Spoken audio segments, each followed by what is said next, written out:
Aston Villa, you are miles off it. Oh. You know that's not Troy, don't you? I hope so. Huh? I hope so. Still to come, Chris Billups-Smith will be joining us to look ahead to his upcoming fight on April the 26th. But first, it's the Champions League quarter-final second leg between Villa and PSG. So can the home team produce a historic comeback at Villa Park?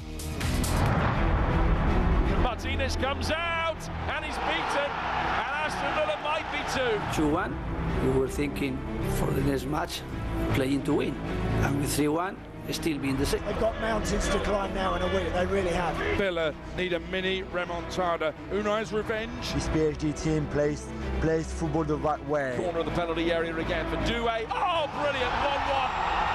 A stunning effort from one of the best teenagers in world football. Asensio is there to turn it in. Villa Park is our home. These are the nights you never forget. Can we use a home atmosphere to get us over the line? It will be tough, but Aston Villa have got the players and the manager to get the job done. Anything can happen. The odds can be defied. Oh, we can't wait for this. Trailing 3-1 from the first leg. Villa have it all to do in the second if they're going to book their place in the last four. They, of course, come up against a PSG side who, well, some see as the favourites to win the competition, including me, I think including Troy as well. Mm-hmm. And, of course, whoever goes through to the last four will face either Real Madrid or Arsenal. Come on, Real. Now, ahead of the game, Villa boss Unai Emery, he's been speaking to the media and he's confident that the home advantage will play a huge part. We are connecting with our supporters.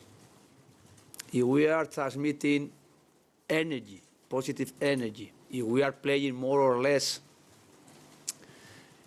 getting tactically and individually good things on the field. The supporters, they are going to add us their energy. They are going to help us a lot. Let's talk about the game first before we talk about what we're going to talk about from 5. It's a tough game. You and I were just chatting in the break actually there, and we both agree that PSG are going to go through for one of the simple reasons. You made the point. You can't see them not scoring tonight. Yeah, I think a lot of people are taking stock in, the 1-0 Liverpool win.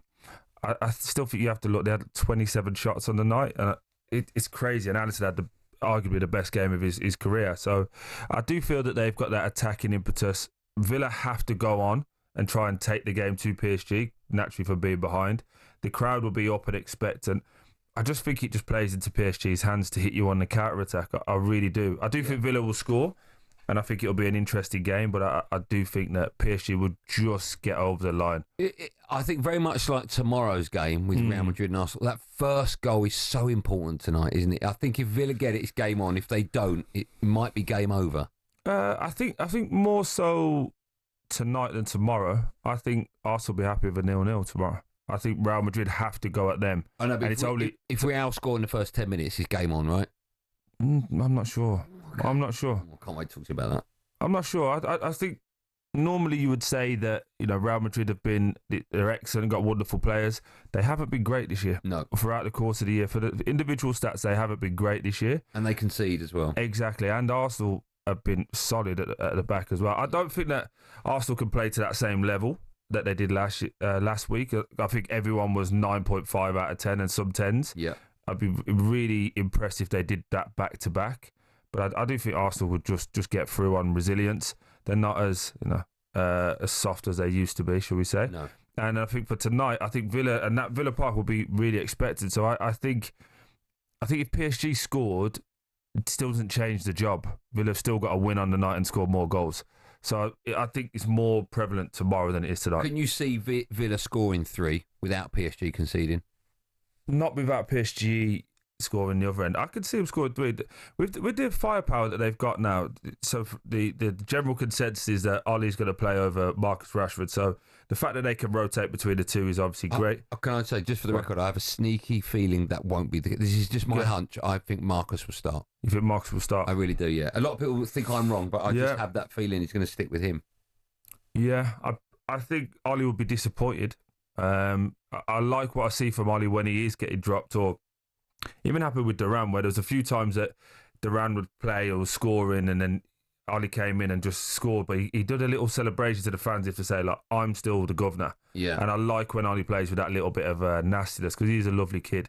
So I would be disappointed if Marcus started over Ali. But the fact that they can rotate those two, Morgan Rogers, they've got Ramsey, they've got McGinn, they've got Asensio now. They've got all these different attacking options. And also Asensio missed 2 penalties at the weekend. So he'll feel that he has to prove something and against his old club. So I just think that Villa have got loads of options going forward.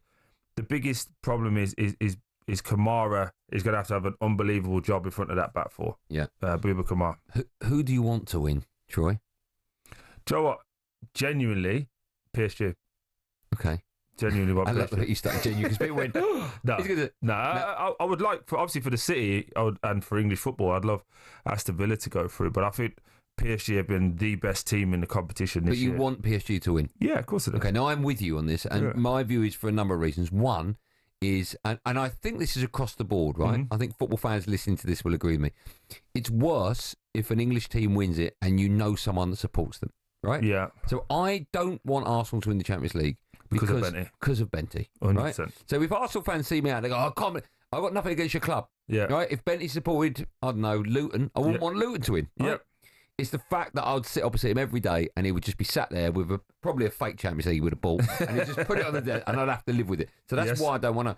With Aston Villa, it's Gabby, right? I know that when I do a show with Gabby, whatever I say to him, it would just be, well, we're champions of Europe. And I'll be like, ugh! Yeah, Gabby, I live in Birmingham. I'm actually, when I play with Lee Hendry and Gareth Barry, so can you imagine? Exactly. It's just non-stop. Yeah, and also, I like where Villa have gone. I just don't want them to go too far. No, but also I can never understand, ever, why a football fan will want any team other than his to be successful. Because the way I look at it, if Aston Villa become champions of Europe, they will get more money than my club. Yes. They could be more attractive. Yes. If the players, let's say Delap, right? Yeah. Let's say Liam Delap's humming and ahhing, and Marcus doesn't sign for Villa, so they might be looking for another.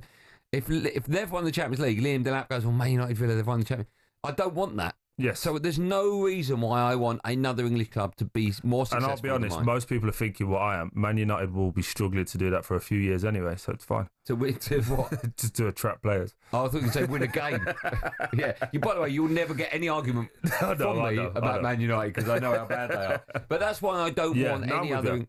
But what I would quite like to see is Villa. Again, this goes against what I'm saying. Villa Arsenal semi-final. Unai Emery. Right. To take out.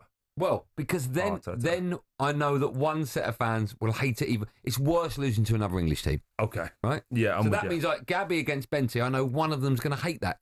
Yeah, and then you're happy. And then I'm happy because they're unhappy. And then whoever wins that, I want them to lose in the final. It's very convoluted. It's very dark. But I just don't want English teams to be successful. So unless it's Man United. Unless it's Man United. Which could be on a Thursday night. All right? I don't think it will. I mean, it could be. I think both Spurs and United will lose Thursday, but that's another story. Who do you want to win the whole competition? So the last four, I've got Real, PSG, Barca, Inter, is what I genuinely hope will happen.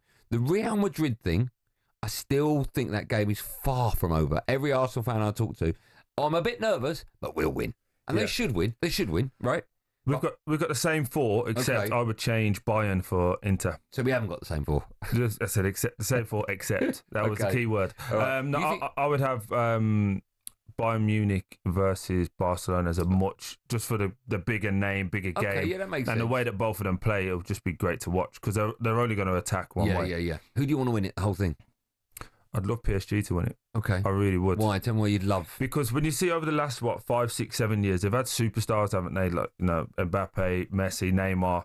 And now to do it with unbelievable players, but not a superstar, a proper team with a great coach. Yeah. I think it'd do well for football as a whole, that you don't have to go and buy this, or three in this situation, superstars, and push your whole team around that. Yeah. Like I had the conversation the other day and people thought I was trolling, but I would argue Mbappe has made Real Madrid worse than what they were last year. Okay. Because everything goes through him. There's more emphasis to find him. And he's a wonderful player and he's exceptional, but I think you have to tailor the team behind him to get the best. Do you mean worse, as in if you were to put a prime Benzema back, that would be better? No, as in you put last year's team versus this year's team. Last year's team was more organised. And they had Hassanu up front. I get that. Do you know what I mean? Yeah. So. Listen, we'll take calls on everything and all of the above. 03717 22 344. Who do you want to win tonight? Mine's very convoluted. I want both English teams to lose, but I'd quite like them to meet in the semis. So one of them loses and then one of them loses in the final. Yeah, I don't know either. 03717 22 344. Maybe you do. talkSPORT Drive with Andy Goldstein. Monday to Friday afternoon from 4 on AM, on DAB, via the talkSPORT app and on your smart speaker. talkSPORT.